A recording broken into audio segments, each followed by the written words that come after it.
Ah, itu ada sekelompok wawa.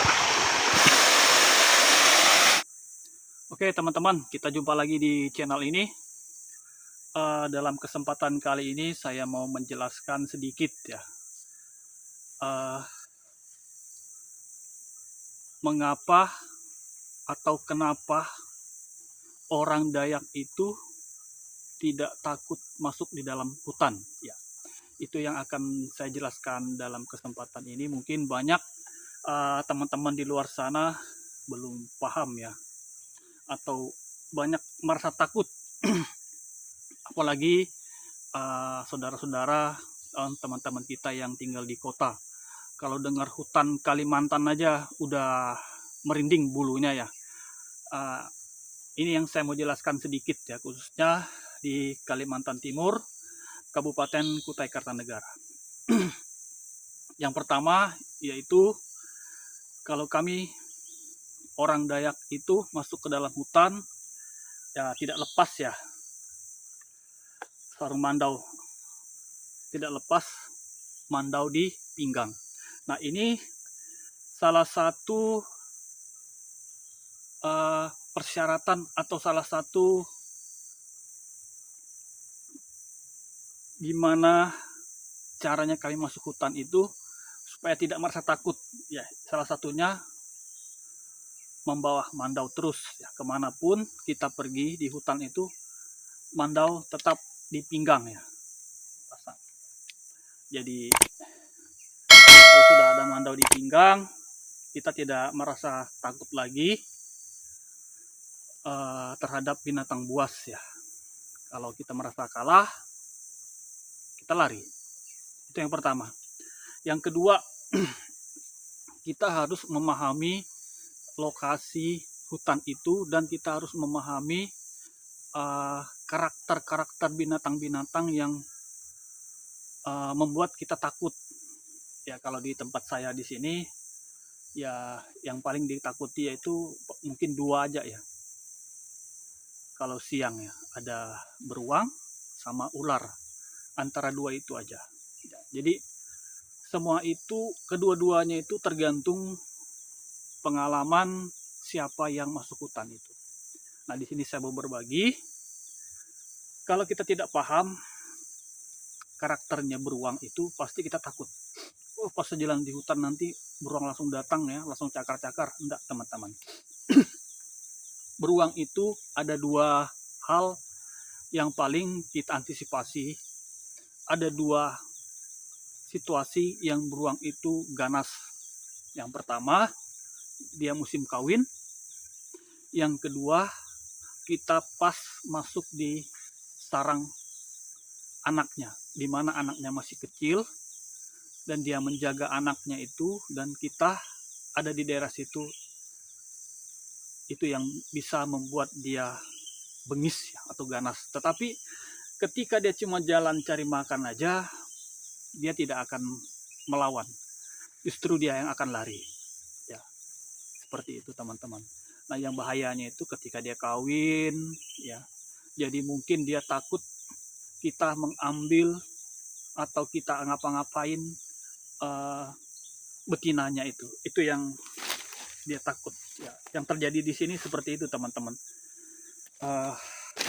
Kebanyakan dia bengis, dia ganas itu ketika dia musim kawin. Terus yang kedua, ketika kita memasuki area dia lagi menjaga anaknya, justru dia takut kita itu membunuh atau ngapain anaknya. Disitulah dia merasa bengis, mau menerkam kita. Jadi ketika kita melihat seperti itu, kalau kita merasa tidak mampu, kalau cuma bawa mandau, kita bisa lari daripada kita cari bahaya. Tetapi kalau kita punya senjata api atau punya senjata yang bisa jarak jauh, nggak usah kabur ya, tinggal kita tembak saja kalau kita sudah merasa kepepet ya. Jadi itu kalau kita masuk hutan di Kalimantan. Kalau ular pun, ular itu tidak sembarangan menerkam ya. Yang biasa terjadi, Kalau di hutan itu, kalau siang dia jarang. Karena kebanyakan ular itu siang dia tidur, teman-teman. Jarang dia mencari mangsa kalau siang. Dia banyak mencari mangsa itu kalau malam. Jadi kalau siang nggak perlu takut ular pada saat masuk hutan. Karena sifat ular itu biasanya ya, sepengetahuan saya, dia itu tidur di siang hari. Dia tidak akan melakukan penyerangan. Tetapi kalau malam dia bisa mencari mangsa. Tetapi kebanyakan ular sawah atau sering disebut ular piton, kalau di sini namanya ular sawah ya. Kebanyakan dia itu jaga di jalan-jalan babi, teman-teman. Jadi kalau malam itu harus hati-hati, kalau jalan jangan masuk atau jangan mengikuti jejak babi. Jangan ikut jejak babi. Di situ biasanya ular sawah itu menunggu. Biasanya seperti itu ya. Tetapi kalau cuma di hutan luas, dia tidak akan menerkam. Sama, ini kurang lebih sifatnya dengan beruang. Terkadang kalau dia punya anak bertelur, mungkin di situ dia bisa ganas juga. Karena dia takut kita ngapa-ngapain anaknya. Jadi untuk masuk di hutan Kalimantan itu cuman 2 metode itu kalau siang ya.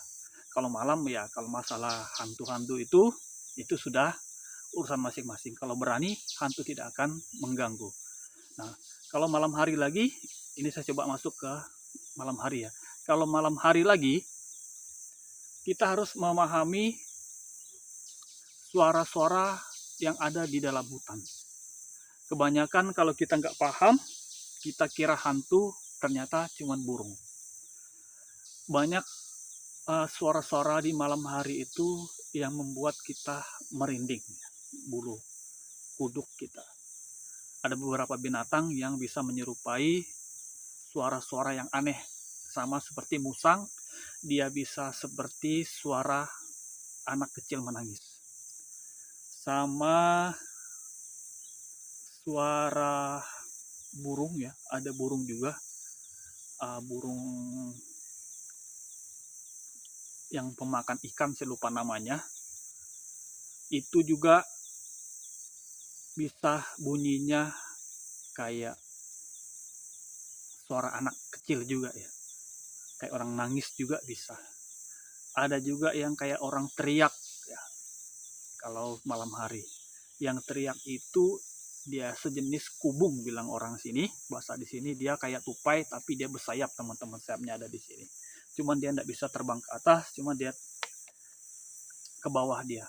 Kalau dia mau terbang itu dia naik dulu ke pohon kayu yang tinggi, baru dia terjun dari sana kayak payung ya, teman-teman. Itu beberapa binatang yang menyerupai suara-suara yang kita takutkan. Ada juga lagi satu, kurang lebih kayak suara anak anjing. Ya, itu semua yang harus kita pahami. Nah, semuanya itu bukanlah setan, bukanlah hantu. Tetapi kalau kita menganggap itu semua hantu, itu akan terjadi, teman-teman. Ya. Jadi kurang lebih seperti itu. Kalau kita masuk hutan Kalimantan, kurang lebih beberapa hal yang saya sampaikan itulah yang harus kita pahami dulu, baru kita merasa tenang masuk di hutan Kalimantan. Jadi itulah cara kita beradaptasi sama hutan. Terus kenapa orang Dayak itu nggak merasa takut ya? Salah satunya yang berikutnya ya. Yang pertama tadi kita harus bawa mandau.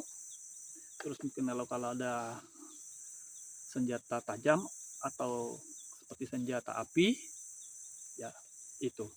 Terus masalah beruang, dia ganas itu ketika dia kawin, ketika dia punya anak. Ular pun juga begitu, ketika dia bertelur dan malam hari baru dia mencari mangsa.